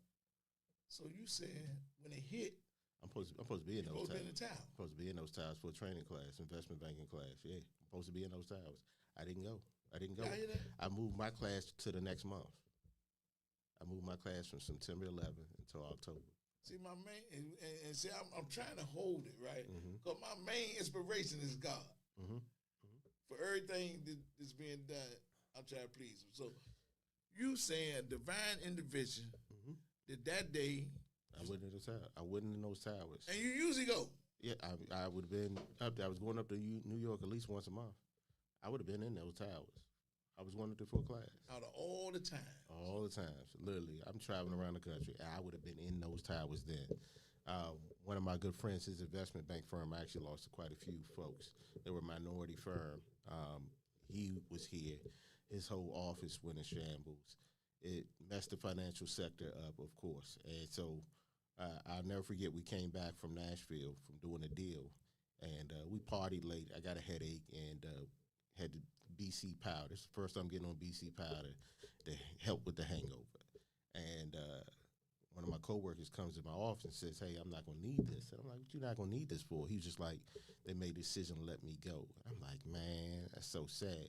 While he's having a conversation with me, my phone is ringing, and I'm not answering because we're talking. And all of a sudden, my supervisor comes around, an individual from HR says, "Hey, we need to talk to you." They eliminated my entire office, like literally. So I found myself going from making $100,000 a year. I was getting a bonus on Valentine's Day every year. It was like $40,000 every year I was getting from my job. So I was making a lot of money. Condo, Lex, everything you can name I could have. We're eliminating your position. Financial sector's messed up. You got folks now, because now all those folks from New York that were not in the tower have made a decision to relocate. So a lot of them came down here. I'm competing with an undergraduate from an HBCU. It's all I have. I'm competing against Ivy League institution, educated individuals with MBAs from Yale, Harvard, Wharton's Business School. Guy has sold his business for $2.3 million, and he's competing for an analyst position. Needless to say, I end up having to go on unemployment. I end up having to temp. And while I was temping, I end up meeting this guy, and I got a chance to interview with his firm. He says, "You're way overqualified for this position. I'm afraid that you're going to leave, as soon as everything turns around." And I said, "I'm a hard worker. I can tell you right now, I'm not going to do that. I'm going to be here for you." And I did that. I went and took a $70,000 pay reduction. But it was a job. It was keeping food on the table. It was keeping a roof over my head. And it humbled me that I couldn't take that for granted. And I ended up meeting, at the time, my ex-wife. I met her, and we ended up having my daughter. And I'll never forget, my daughter's in ICU. She's born early, and I'm there. And he says, "When you coming back in the office, we need you here." And I'm just like, my daughter's in ICU.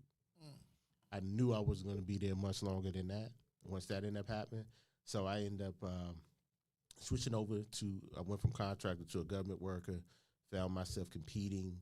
They had a program called a management intern program at the NIH. And out of 500 applicants, I was 3 people that made it. We had to do essays, we had to do a test, we had to do a group exercise, and I made it. And I went from that 38, I got 20,000 the next year, it took me to 58. I got 20,000 the next year, it took me to 78. Good. I was back in 6 figures within 4 years of me getting that position. I ended up going down to the White House, working down there at the Office of Management of Budget. Got a chance to work on Obamacare and transition, Department of Health and Human Services, working on those budgets. And I've been down there since 2009. I maintain a $1.8 trillion budget. Go ahead, man. So somebody did competing against so-called upper crust Oh, yeah. college. That's all I have around me. Everybody in my office either went to UVA, Michigan, or they went to an Ivy League institution. And they have masters or they got their Jewish doctrines. So they're lawyers. Everybody. I don't know, like I said before, I see it. I don't know if we really get it, but that's what happens. I seen your life being God guided, man. Oh, definitely. Definitely. Definitely. The bigger And picture then out the here. most important thing is you didn't get in your way. No, I didn't. And I could have. And you know, I got a lot of love for my fellas from the neighborhood because there were times where they said, nah, you go ahead and go home. Yeah. Where it was just like, this ain't about to be a good situation, Dwayne. We about to ride out. We about to do this. We about to do that. And they knew I had bigger and better things to accomplish. So they wouldn't let me get in that car. They wouldn't let me make that bad decision. And I thank them to this day for it. Man. Y'all getting this? I mean, run the tape back if you ain't catch it. Because I'm listening. Even though y'all might see me over here doing something, one thing about us good Virgo, we multitask. That's why I'm reacting to what you said. Because I definitely listened to everything you said, man. And I seen the journey. And, man, and you didn't get in your way, man. Because we need to hear this because I know for a fact that the majority of a lot of stuff when it comes to us, right, our people, the so-called Black American, right, we get in our way. But if we stand fast like this, like Mr. Dwayne Nutt did, he usually take care of it. So you just continue the course. Continue the course. It got challenging, definitely. There were challenging periods throughout. You get self-doubt that starts to pop in. But my father, just what he instilled in me is no giving up. It's you're going to push through. You might have all that weight on your shoulder, but you're going to figure it out. Yeah.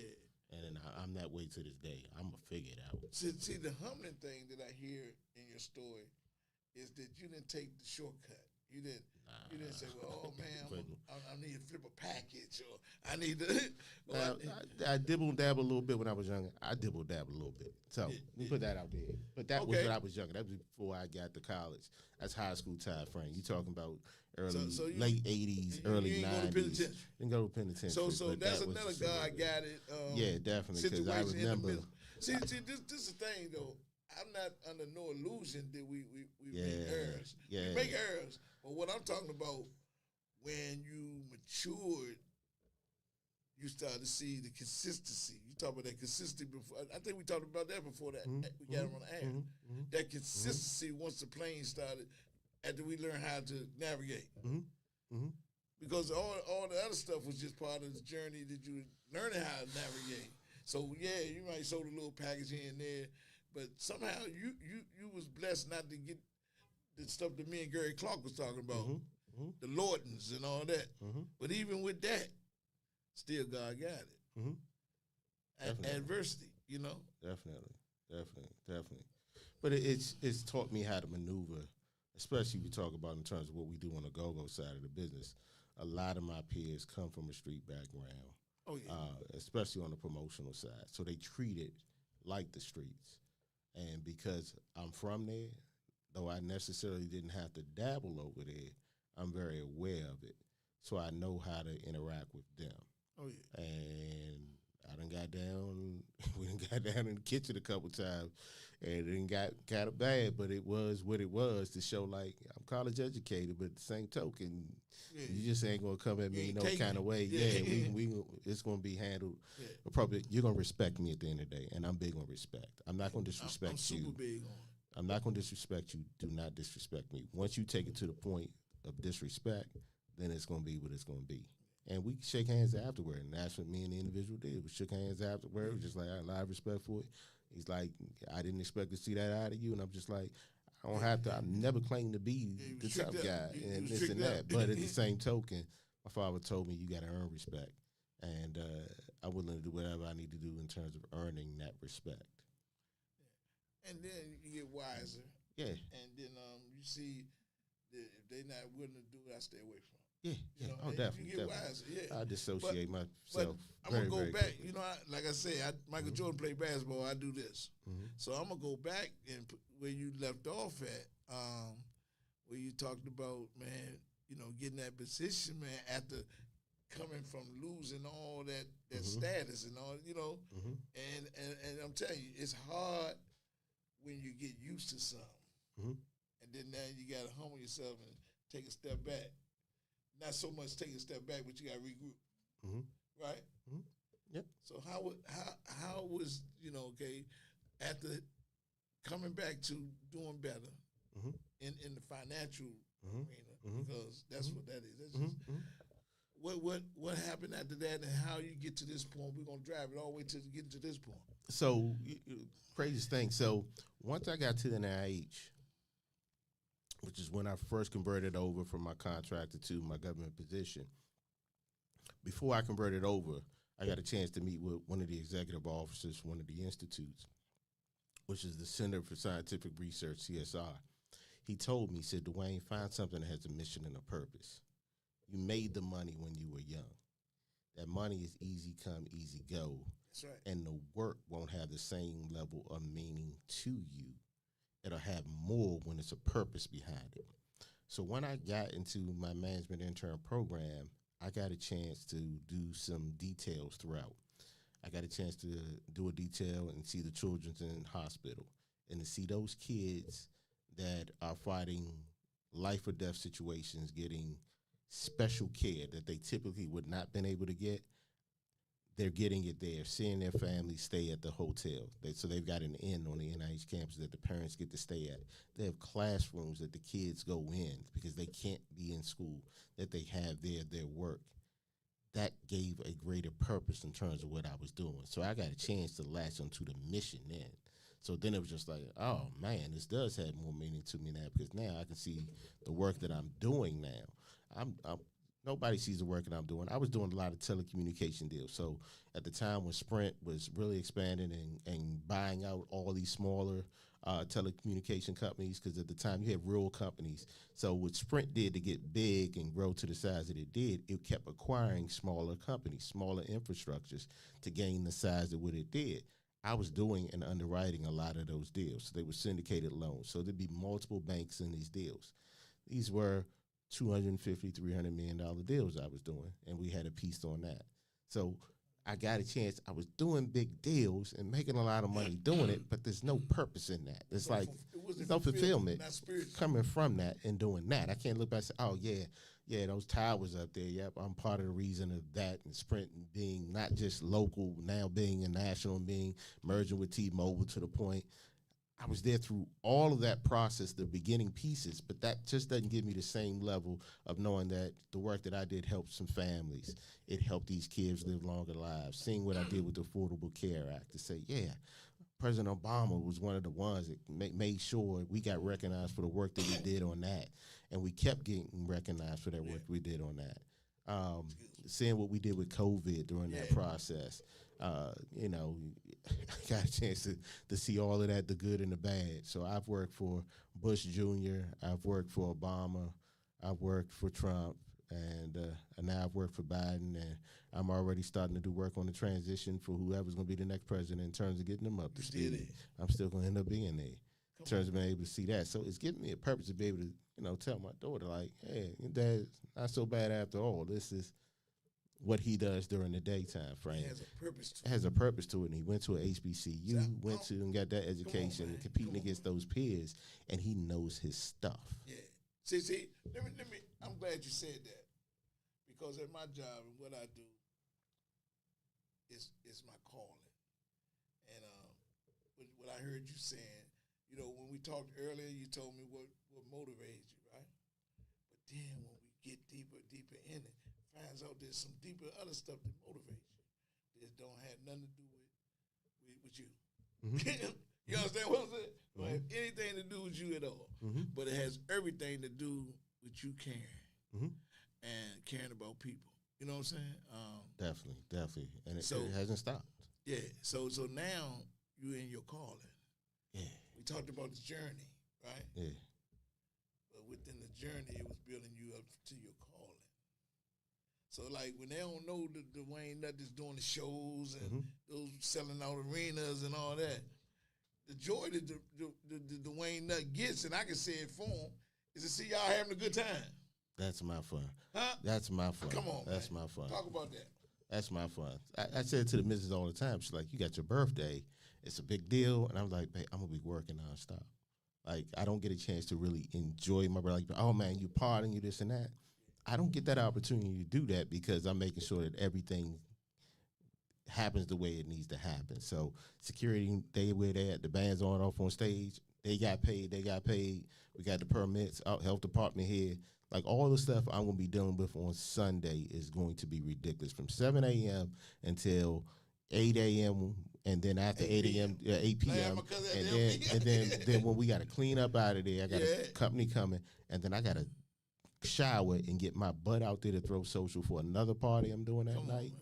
There's no way that you can't enjoy. I'm not enjoying myself the way that you would think I'm partying, Right. but I'm enjoying myself seeing Come other on, people come have a good time and be able to put those events on and people talk about them. That's the big thing for me. They enjoy themselves just like, man, you got to do it again. Yeah, classic. Yeah, you got to do it. You Make- got to do it again. Like I always say this, that I always say, when I see people, I take pictures. You said the first thing we did, we took a picture, right? Mhm. And a lot of people misjudge that. They don't understand. Mhm. I take pictures because in life, all we got is memories. Mhm. It's up to us what kind we make.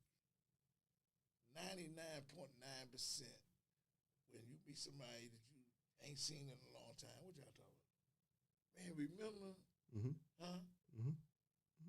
The good memories. The memories. Mm-hmm. The good memories. Mhm. Huh? Yep, definitely. That's what me and Grass talk about all the time. Pendergrass from Tricky. He says, Dwayne, I create social environments for people to see each other, and they hadn't seen in a year. They may have seen them at the last time was at my last party. I create an environment for them to reconnect, to be able to have those conversations. That's why it's before the party and the main event. Everybody's out having conversations. They might not gravitate to that national act. They downstairs while the national act is upstairs. But they networking, they getting at that female that they wanted to get at. They like vice versa. The ladies getting at the guys, or the guys getting together rapping. They seeing guys they grew up with they haven't seen in years. Guys now home that was locked up. That interaction, I'm creating that feeling environment. And we're gonna party at the end, of course. With that headline, he always says, I'm going to have a banger. I'm going to give you, my city's always going to feel me because it's always going to have some DC in it. And I always latch into those moments when I get those from folks like that, from him. And same thing, Kurt Bone. Whenever I get that knowledge from them, I always soak it up and I always pay homage to them. So I want to create those same kind of moments. Those are the moments that last forever. I talked to, we mentioned Barry. I'm going, we already got a plan for our birthdays. Mm-hmm. And I want to first I want to give a shout out to a party that my band was going to be a part of, SRB was going to be a part of, but that's why I shut it down because you talk about the disrespect stuff. I can't do it. I've been doing the band for 14 years straight. Mm-hmm. And I was going to do this party though, right? And they having a pool party out in Temple Hills area. And so shout out, that's going to be Sunday too. But Barry, me and him just talked. I'm gonna go there later on that evening. We was talking about, Mm-hmm. and he was talking about, man, because I'm originally from Alexandria, Titans. Remember the Titans? Mhm. And he was like, told me you, but people might not know the things about nut. You know, just like Mhm. that. If Bird didn't do his research, he wouldn't know.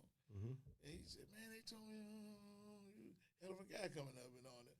But the point is, it's because the way we are principle wise, how we treat people. Mhm. Mhm. See, it don't mean that we ain't make no mistakes. Mhm. Because you made that clear. You said, "Man, shoot, I dabbled, Mhm. and you know I'm downloading, Mhm. so I dabbled on Mhm. both sides." Mhm. But the journey was molding the person that we are now. Mhm. That we already had it in us that we cared about people, Mhm. right? But the journey molded you into the guy you are today. That man, you done found your calling. Yeah. Huh? And it's never ending. As we Not say, just one thing. Yeah. It's just the overall as, qualm as, of it. as we say in our Masonic process, again, I know my brothers on that. We basically say that we are chiseling our rough Come on. edges, Come on, man. making us a better man because we got some rough edges. We got to put addition. We got to put time with it. We got to smooth those rougher edges. We're never going to be perfect. We're never going to be that, but we got to be better men. So that's my goal now, to be a better man, to be a better father, to be a better husband next year when I get married. It's all about being better, self-improvement, and then a better man within my community. I'm in my second marriage. It's about to be my second. So. Yeah, she got the more of a finishing, not finished, but more of a finishing product. A refined than- product. 'cause I wasn't ready for the first one. Mm-hmm. Mm-hmm. You know what I'm saying? The first one was part of the journey to get ready for this one. For this one. Huh? Mm-hmm. So, man, look, today what you're doing, you're working, you said, give us an overall, you know, what you're doing as the man, Dwayne Nutt, the things that you're doing. Because what you're saying is, these are the things that inspire you, that motivate you. Mm-hmm. Mm-hmm. Saying it, you know, we done got to the qualm of it now. We done got to the meat of it. Yeah. Like I said, I've been departmental level for so long. In terms of my day job, I'm now molding the younger analysts that come in there now. Those that and they come from money. These kids that are coming in my job, they got their MBAs. They've done Peace Corps. They've traveled the world and just took two or 3 years off just doing that, just off trust funds. They come in there and they've had these huge ideas and things they want to do. They don't know how to get there. I help get them there. I help mold them there, and to see them transition. Well, I'll see one, now working at the White House, another one working here in Chicago. See the career advancement, to see them, and be like, "Yeah, I trained them. I trained them. Like, wait, but you didn't want to do that? And I didn't want to do the manager thing because I do the manager thing. I can't do the promoter thing because the requirement with that, and I don't want to be able to do that. The balance. Yeah, I understand the balance, and I enjoy doing what I do on the promoter end. And to get that manager position, what you gonna give me another $20,000? I can do a party and get $20,000 off one party. So, what you economically, it doesn't make much sense for me to be a manager. It doesn't work. I didn't finish a thing, and you brought me right back to it. I didn't finish when I said, well, finding out our calling. And what I do is substance abuse. And been doing it for almost going on 20 years. But I always been in the process, been clean, sober, and all that going on 23 myself, right? But I've been working in the field for almost 20. And when I tell people, man, from trial and error, hey, man, Michael Jordan do this, I do that. I said it earlier about this because it was the journey that made me get more sharper and sharpen those edges off. So when I said they mistake confidence for arrogance, when I say Dwayne Nutt is top of the line in this promoting thing, it's the evidence. It ain't got nothing to do with what somebody think. We look at facts. Look at the evidence. Now, what they're getting here is to see what motivates Dwayne Nutt. But the proof is in the pudding. Huh? So when you said, I heard you say it earlier. That's what sparked me to talk about this thing here. Is you said, I'm good at this. Basically, I'm him when it comes to this. And I know it ain't arrogance. It's not. It's confidence because you know You know what you're doing. Is nobody, if you were to call the White House now, call the Office of Management and Budget Yeah. of the president, and you ask them to tell me the total outlays in BA for HHS and to reconcile the total, is nobody where they can do it. I'm the only individual that can do it. Come on. I'm the only one that can do it. Come on, man. I've learned my stuff Yeah. because they expect me to get it wrong because of my skin color. Come on. They expect me to, and I've always been held to a high degree because of it, because I've always had That to go prove with myself territory. and prove That my go with worth. territory. I am the only brother.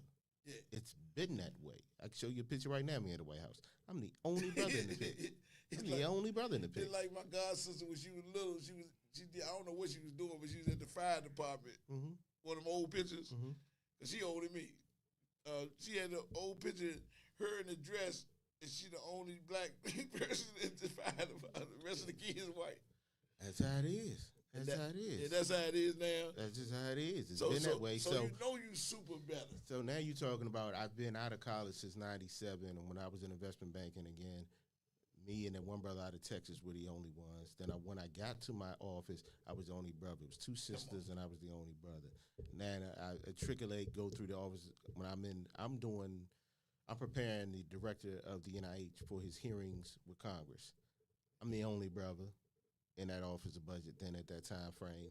Then we end up adding another one, but at that time I was the first one. Then he got added in Azuma, who's head of Samson now budget office. I get down to departmental level, I'm the only brother. I'm at OMB, I'm the only brother. Literally, that's all I've ever seen. So you're talking about all these years, and now we have one on the operations side, and then we have Mark over there. So I got Mark, I got Charles, we got myself, we got Dave. Man, got bottom one more. line is, but I'm bottom saying, line is but special that's forces. out of like Special forces. it's about 120 positions. There's 5 brothers. Special forces. That's it. You know, special forces only a few, but they great. Yeah, that's it. That's it. Now, I'm the only one on the formulation execution side. So we done talked about not the man. Yeah. So man, look, now we got some go-go Oh yeah. people Love out my there. go-go. Listen, how you get started in the go-go scene? Oh man, my goodness, man. I never forget it. You know, I say that for When like I've been partying with bands since like 80 or 81 Who? around the Glass Manor. So Who was they your had band? like an all-star band then. who was your band? So my band was Junkyard once the Junkyard hit the scene. But Yeah. before Junkyard, it was like an all-star band. It was playing around Glass Manor. I never forget it, man. They were kids. They were killing it. And so that originally got it. Then I started seeing How old Junkyard was you around around that Blockbuster. time? So I'm 5 or 6 then. Okay, you seen that And, band? and then I went around, saw Junkyard around Berry Farms at a Yeah. block party. Fell in love. And I saw Winko. And that was a wrap for me seeing Winko. That made me fall in love with the Congo. Okay. And I really latched into it. My next door neighbor, Cedric, his brother and them he had an older brother, Jeff, that had a band. And they were playing down in the basement. And got a chance to kind of tickling around, start playing a little bit on the instruments they had down there. And we would play to the RE. So back then, of course, it's about Yeah, I 86, hear. 87. You RE just hearing done them REs. inspired everybody. And now it was a rap. But the stuff Mickey was doing was just on a whole other level. You can't just stop playing Yeah, shout and out trying to to pick Milton up on Freeman Sr. what Mickey was doing. My man Mick. Yeah, but Wink, The GOAT. I could with Wink. I could pick up what Yeah. Wink was doing. And for me, that's when it just took off. And then I just started playing percussion. So if they and don't know, bands, did and I you did did that. do a little bit of them skins? Yeah, back then? definitely. So I started playing them Congos for a while. And I end up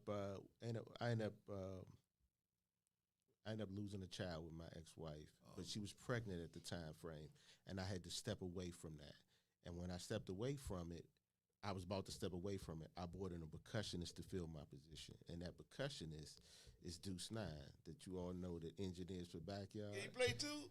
Deuce 9 is a bad boy on percussion. What? So I brought him in See, we to get come nuggets. in and start doing percussion Yeah, so old I can Deuce, step man. away Good dude too. on Good that dude, side. too. And I still had the love for it. Yeah. I got a call to try out for a couple bands. So I started playing, and then I ran into, from your side, VA side, my man Smooch over there. And I said, man, I don't have a passion for it no more. I don't want to play no more. but I understand the business of it. So Oh. I started being a manager actually for the band that Toddy had together. Toddy Is had that the band he came back with? so he had Deja Vu? he had his Next Level band. So before Okay. before that one, Next Level. Okay. and we had Stinky Dink come in and do a guest appearance. Me and him, John Bowman. Mr. John Bowman, we Yeah. connected.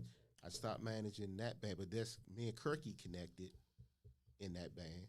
So that's when me and both of Kirky them- got and locked both in. of them are tied into my life. You know what I'm saying? Because in Eastgate, my aunt lived next door to Kirky, mama them, and his Mhm. mama and my cousin still best friends to this day. John, when I hung around by 46 by the shrimp boat, Yeah, he still ran. he there was in the by house. He was in the house that we all. Right That was the corner, house right that by the school. everybody would go to. Mm-hmm. All of us used to be in the same house. Mm-hmm. Mm-hmm. And look, and I'll tell you this. Now, he done played with my band, too, on stage, my band, a couple times. Mhm. But I'm talking about at the house, right? This like early 90s, 92. He already done played with Essence and all that and did shows. Mhm. So I heard it on tape because I was just coming home, Mm-hmm. right? And I'm like, we in the house, everybody saying, hey, Dink this, Dink that. I didn't know that that's the dude. Think it ain't. Yeah, I didn't know. Mm-hmm. Till later on, man. And when I started doing the band, really, and he started playing, doing some guest stuff for me. So shout out to him, cause he helped me out sometimes, man. Yeah, so he put together. He ended up putting the band together. He had me, brought me in, said, "Wayne, put a band around me." So I did. I brought in Shake, that used to play in Touch of Essence with him. Okay. I brought in Neil, the former drummer for TCB. I brought in Unc and Callie from Backyard. Relationships. I brought in Smooch. Yeah, so I put a band, Rashida, Aisha. I put a band around him. Fat Doc, I even had him come in because me and Dink was talking. Dink was like, maybe I'm not a good lead talker. Maybe I may be better just kind of backing up. So I brought Doc in for a second. So that's where him and I got really close when I put a band together for him. I got a chance to manage that, got a chance to sit in the studio with Rio, all them hours and stuff, and nice. And Rio's big on original music. So I got the history there working with him. So that gave me the institutional knowledge that I got to see there front and center. I'm just like, okay, cool. I'm really digging this scene. I stepped off. We ended up having my daughter. We ended up literally in the same room I lost my son. We had my daughter, which was 2 years later. After about 2 years, I just had the itch to kind of get back out there. I've been in the house all the time. And Tony Sachs called me and says, "Man, you should help your cousin Muhammad out with the mix band." I was like, Okay. "Yeah, that might So make that's sense." your cousin. My cousin, Right, yeah. that's my first cousin. I said, "Man, yeah, that might make sense." So I started coming out, going down Martini's, helping them. They were doing the Legends with Kevin and them down there, and Dynasty Band on Sundays. I said, "I'm gonna start doing this." So I started doing that, and then my cousin started to take more and more step back from the band. He just had a lot going on. He's doing with the mosque, and I really started moving to the forefront with that band. So in that band, we ended up I brought Jammin' Jeff in, brought Stomp in, brought Smoke in, keyboard Chris, D. Lee. I brought in a lot of the big names, 32, a lot of the big names to that band, and we helped take that band, that was playing in Martinis on Thursdays, and took that band to playing the Fonte Blue and CIAA. We in Charlotte. We did some huge shows with that band, and it came to its head in 2014. Where I just like, I think I've done enough, because I was one of those band managers passing out flyers. Did y'all hear that? Managing is man, it's tedious and it's soul draining. And they need to hear that, man, because you said it came to a head. I lost 11,000 that last year. Listen, Managing 14 the years straight. See, you don't understand if yeah. you just in a band. Yeah. You don't understand what me and Nut talk about. Yeah. When you the one that's in charge of making sure everything right. Yeah, definitely on that one. It taught me a lot. I made a lot of great business relationships with the promoters. I was selling tickets for my shows my band was on, so now I'm adding up my text blast list. It was all in my plan to say, okay, cool, I got to turn this around so economically it starts making sense for me money-wise. Marriage did end up working out, and part of it being the commitment that was required to the band and for my business. And she didn't see the vision at the time. It's like the money going out the household. I feel like you being flunked. Didn't see the vision. Hey, you preach to the choir. But I had already knew what was going to happen. I knew where I was taking it. So 2014, me, Kirky, Baby Boy, I did my first party under the name of D&T Entertainment. But before that, me and Los from 100 Proof had did a couple shows at Upscale together. Right. But in terms of me being branded as D&T Entertainment, that was my first time. We did wrestlings, over 500 people in the club. My first party right out the gate. Success. Right out the gate, success. And But it's been, you done had some adversity. yeah, you always going to deal with those. Yeah. Always deal with those. My biggest loss, I did the Bun B show, and I lost between $11,000 and $12,000 on a Bun B in backyard at the Hyatt Theater. That you would think be a no-brainer. But again, it kind of taught me just like, can't do a party the week after Miami. And at that time, everybody was going to Miami. You're talking about 3,000 people going to Miami. It's nowhere near that now, but that time frame, it was. So economically, I should have thought about that and said, maybe that's too soon. But you learned But it was a learning We're lesson. talking about the journey. It was a learning lesson. Then you were like, everybody's not a fan of who you're a fan of. Might like Bon B, but in terms of the numbers here in the city, he just doesn't have the same pull as Devin and Scarface. That's right. So, all right, cool. You like him. Yeah, you like him. But cool. Yeah. It just don't make economic sense. So, but it was definitely was a learning lesson. I can tell you about every loss, but I can't tell you about every win. Yeah. I can tell you when I lost $5. Right. I can tell you why I lost the $5 because Yeah. I examined with Virgos. Yeah. So I'm gonna break everything down and say, okay, what could I do differently? Stickler to detail. Yeah, what could I do differently? Yeah. What could I do differently? See, why I want you guys to know what type of, how we wired. How we're wired. Why you think that we're not doing nothing because you don't see nothing. Man, we already done we both 1,000 steps ahead of you, man. Yeah. you gotta be. You gotta be. Yeah. You definitely have to be. And it's just building the relationships. And That's the key. Y'all hear that word? that's everything. Relationships, man. They mean everything. And again, I gotta hold my light, shine my light. We hold this to a higher degree, especially within our brethren. So Barry's gonna be working with me on Sunday, my event. My brother Bobby, my worshipful master, is gonna be out there, and that's a huge compliment to have him out there to see what we got going on out there in terms of my team doing this event on that day. And so I'm gonna be proud to have him out there and to be able to see that and see that this is what I'm gonna be trying to do with the Lodge. I want to do events on this scale. I got a chance to see the Felix Lodge 3 and what they did with a scholarship fund at Martin's Crosswinds right down the street. They had 1,200 people in there, every brother in there with a tux. Tux was mandatory, and it was dressed to the nines, sold out event. Yeah. $125 ticket, dressed to the No nines. problem. No problem. And to see what they did and say, all right, Felix doing that, Lodge 3 doing that, we got to step it up. With the understanding through, our teacher, Joe Mitchell, saying, it takes time. That was 30 years in the making, Dwayne.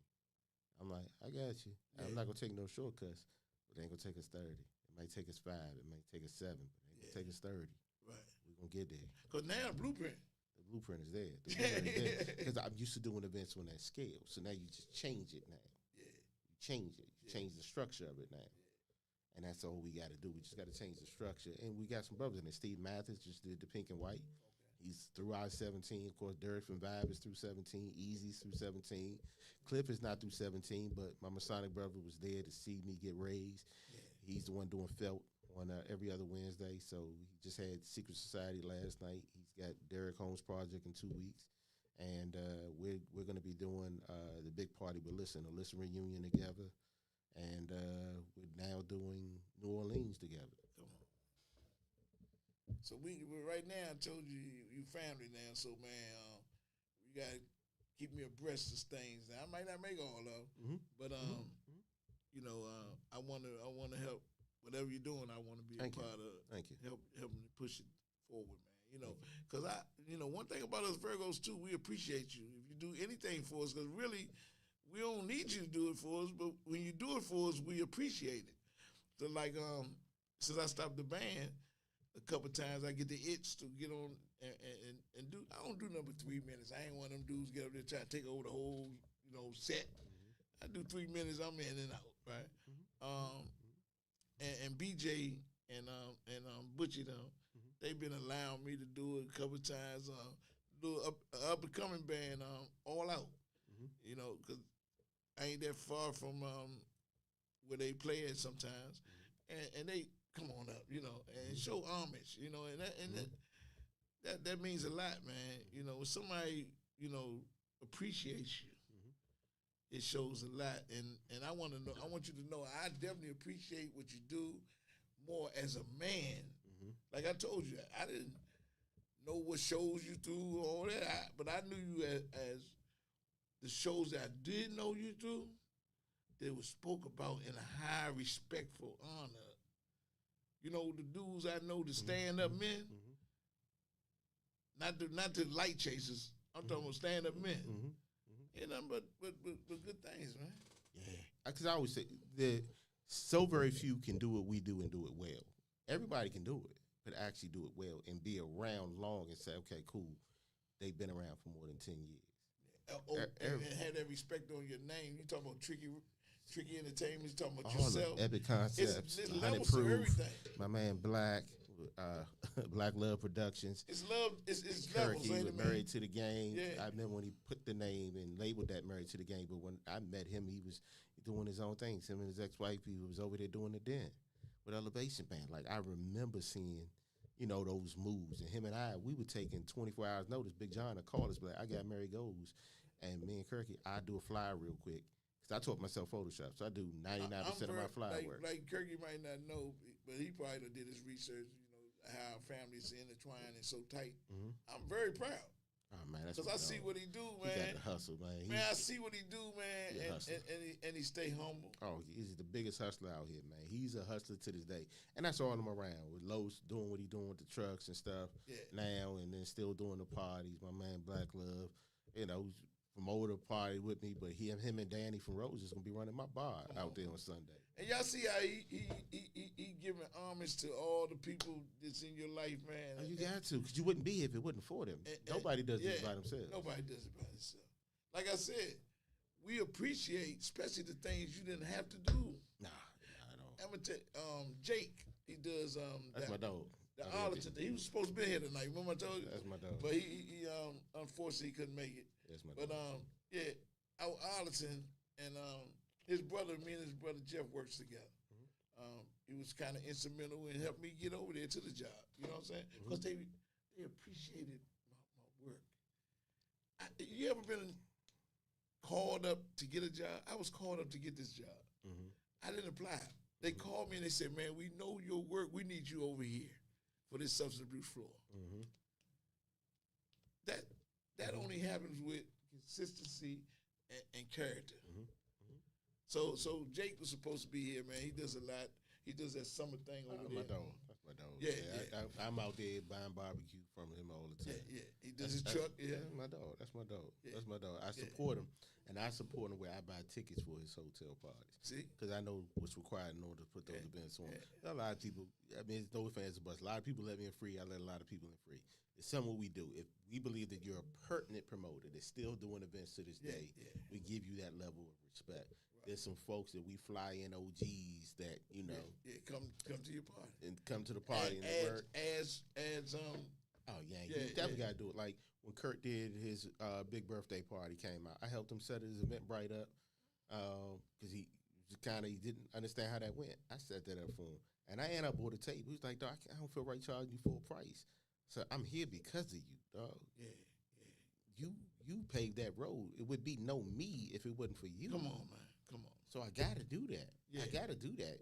Mark just did a situation. Mark said, "Man, you straight? You need tickets table?" I said, "Dog, we good on that one. Like, they take care of us for a lot of stuff. The Wine Fest, the tents, and they'll make sure we straight on that one."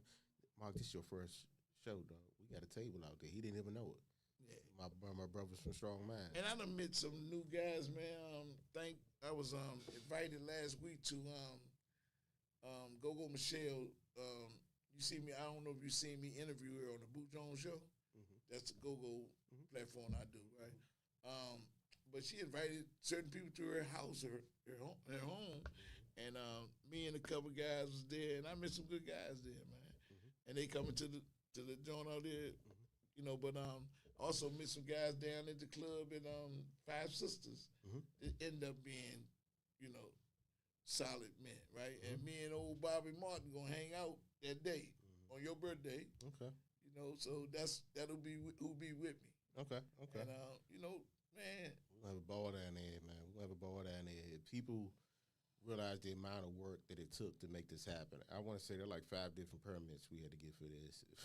They don't know. Hearings we had to do. They for just see this. the swan gliding. They don't know what's underneath the water with his feet batting for.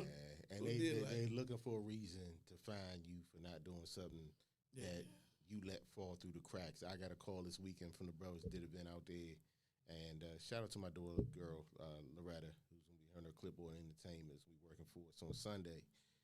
She called me with them on the line. I got Dex here to tell you, and then Horace called me like 2 days later. Yeah, shout out to Dwayne. Big City. Said Know let my you man know Dex and Horse. this is what we dealt with out there. They gonna come out there about 3 o'clock with their white coats on and be looking for fines, and I'm just like, You know, Dex and Horse, part of my journey. They put slave rhythm in the with Highland place over there off of Pennsylvania. yeah, right there backyard. Before the COVID, man, they gave us 2 legendary back-to-back shows. We was over there with Junkyard, right? Pro- And then we was up town at the station, at Tacoma Station with Kim and Scooby. The next week after, then COVID hit, and then we had 2 shows with No Filter. It was with the What Band and Northeast that we already had lined up, but COVID hit. So we was going in. Yes, sir. All right, that's the old signal. We down to the end. Is there anything you want to wrap up, telling people about whatever you're doing and where they can reach you and everything? Definitely. So again, it's Labor Wayne weekend. Y'all know it. I've been doing this thing since I've been doing my birthdays. I've been celebrating since like 2010 in terms of doing parties. But starting in 2014 is really when I started doing Labor Wayne. Shout out to and rest in peace to my brother, good guy Eric. He's the one that, hey Dwayne, I'm doing something at the Howard. Mind coming on board? Not a problem, dog. Came on board. I started adding some pieces to enhance what they had on there, and that's a classic show. You can see that on YouTube when we ended up doing the High Theater. Unfortunately, though, he ended up passing away. But definitely, my brother. A lot of love to him. Part of A lot of journey. love to his Part of the wife. bricks of the house, right? Yeah, definitely. Solid man. We literally were the same age, but he was like a big brother to me. But that started me doing the birthday situation then, and I got the itch for it, and so then it was just about making it bigger and bigger and bigger. So as part of Labor Wayne, some of the shows I've done have definitely been Echo Stage. I've done that a couple times. So the last time we did Echo Stage, I did RE and Backyard there by themselves.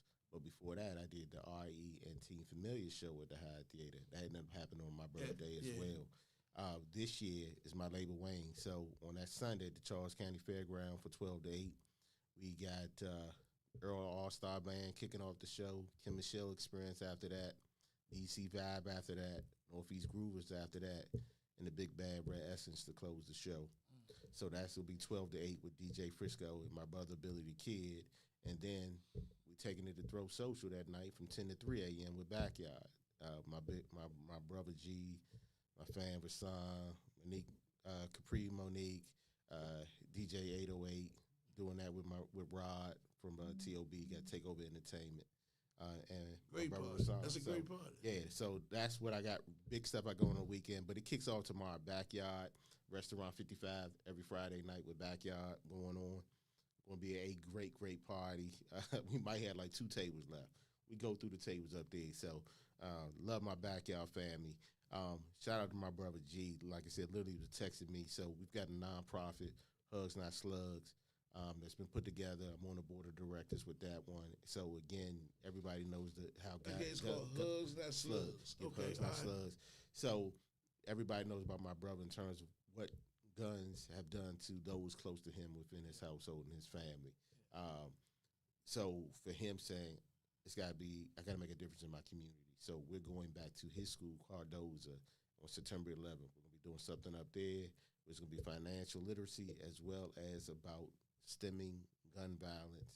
So we're going to be talking about that in terms of how to diffuse situations, so that they do not escalate to that point. So that's going to be the first of, or as of right now, I believe the 3 schools. We've got the pilot that we're going to be doing for that one. So again, shout out to that one. Like I said, that's just what we're doing is going to be crazy on that situation there. And then we got New Orleans popping up that'll be the next thing that I got going on in December. So we're taking Backyard, Junkyard, Serious Vibe. We're going to be in Empire from December 13th to the 16th. The Mrs. will be celebrating her 40th birthday there. I forgot. Get with me. November 2nd, Sweatsuit Party, Derek's Sweatsuit Party.